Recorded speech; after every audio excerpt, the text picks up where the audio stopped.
Sudah? Oke. Halo everyone. Hai. Oke, so assalamualaikum warahmatullahi wabarakatuh. Waalaikumsalam warahmatullahi wabarakatuh. Okay, so first, before we started the material, please let me introduce myself. My name is Kabila Karenina, and you guys can call me Miss Bila for short.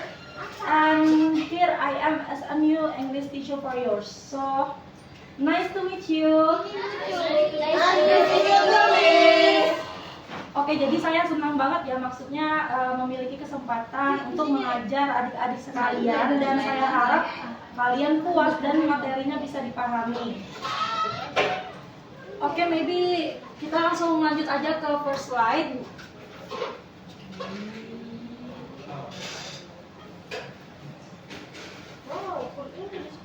Oke, this is the narrative text. Ada yang udah pernah dengar nggak apa itu narrative text mungkin?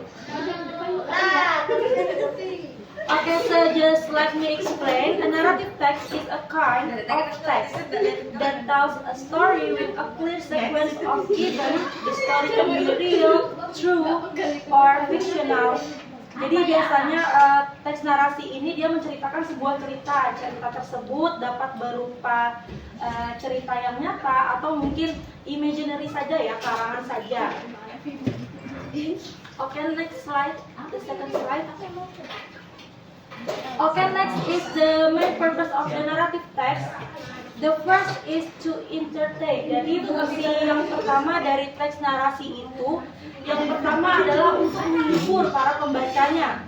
Yang kedua itu adalah untuk to share experience or express imagination. Jadi seperti yang tadi saya katakan di awal, teks narasi ini bisa berupa kisah yang nyata atau kisah yang hanya karangan saja.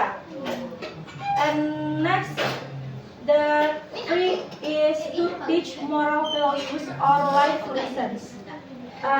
Fungsinya di sini itu seperti menyampaikan sebuah pesan melalui cerita.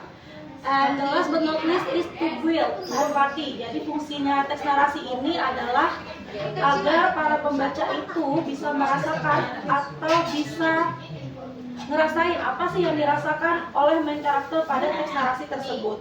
Oke, next. Oke, jadi ini adalah the structure of narrative text. Mungkin kalian nggak asing ya sama orientation, complication, resolution. Ada yang pernah dengar?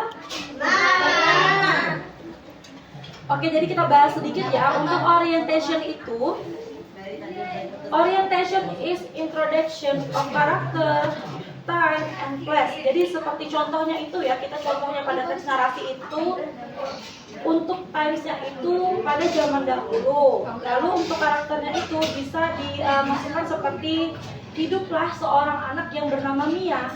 Dia itu anak yang baik dan suka membantu. Itu termasuk dalam karakter yang mana kita bisa masukkan di orientation. Terus juga ada dan Mia ini dia hidup di sebuah desa terpencil yang bernama Muara Kaman. Jadi itu bisa kita masukkan juga di bagian pengenalan nama tempat, itu di orientation itu tadi. And the second one is the complication. Jadi complication ini adalah is when the problem or the conflict happens. It's like contohnya itu kayak kalau dalam narasi itu pada suatu hari Mia datang ke rumah dan mendapati kalau rumahnya itu stok makanannya udah dicuri, jadi habis untuk musim dingin. Itu kan sebuah masalah untuk Mia karena musim dingin itu kan kita harus stok banyak sekali makanan kan? Iya, oke. Dan yang terakhir itu adalah resolusi. Jadi di saat ada permasalahan, pasti dalam suatu cerita itu ada suatu tempat di mana kita menyelesaikan masalah tersebut, dan disinilah tempatnya. Jadi resolution is when the problem is solved, the ending can be happy or sad. Jadi pada contoh untuk karakter Mia tadi, Mia pada akhirnya pun mendapat bantuan dari teman-teman yang pernah ia bantu dulu.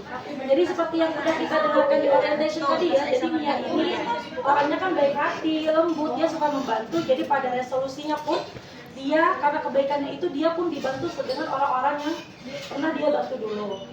Oke, next slide.